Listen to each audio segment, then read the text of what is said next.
This is Sonic, and you're watching JD Frank 20. What is up, everybody? Yeah, the Sonic brand was not in a very positive space. We were fighting to survive, according to Takashi Iizuka.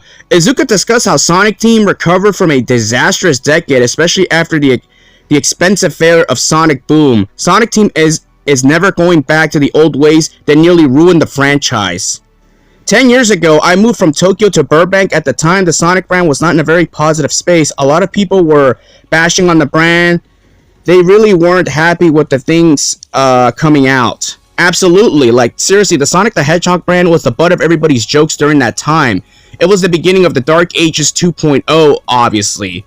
I'm telling you, man, those disastrous deals you made with Nintendo ended up almost killing the franchise. And I'm gonna tell you all the god honest truth. From 2018 to 2019 was Sonic's worst year. He was in purgatory, a fate worse than death. After the negative backlash from Sonic Forces, which took all the good karma that Sonic had thanks to Sonic Mania, in my honest opinion, I think the Sonic Cinematic Universe is what saved Sonic the Hedgehog as a whole. Because seriously, Sonic Team had no idea what the hell they were doing. Their leadership was a joke. It was incompetent. Takashi Iizuka and Mori Kishimoto could have both been fired if Sonic Frontiers was a failure. And that is a fact right there. It was basically their make it or break it Sonic game, which explains why they needed that game to be delayed until 2022. It was basically sink or swim. Either this game does good, or you're fired, basically. You know, because Iizuka put everything on the line. And he even confirmed that Sonic Movie 1, him and Mori Kishimoto took notes, took inspiration, and you see the similarities right there.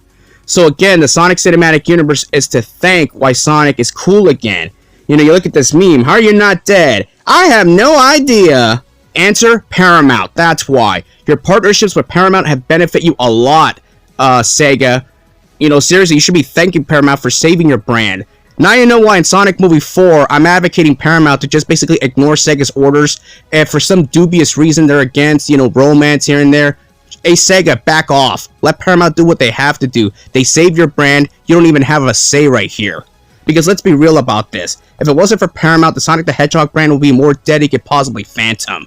I'm telling you, when you look at the direction the company's moving forward, you think it was all coincidental? No.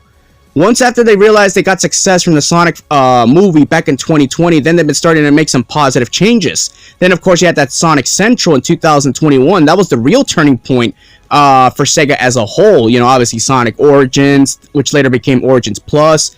Look at where we're at right now in 2025 compared to 2018 and 19. You see? At least right now, Sonic is alive. He's better than ever. You know, it's a renaissance age. Peace out, everybody.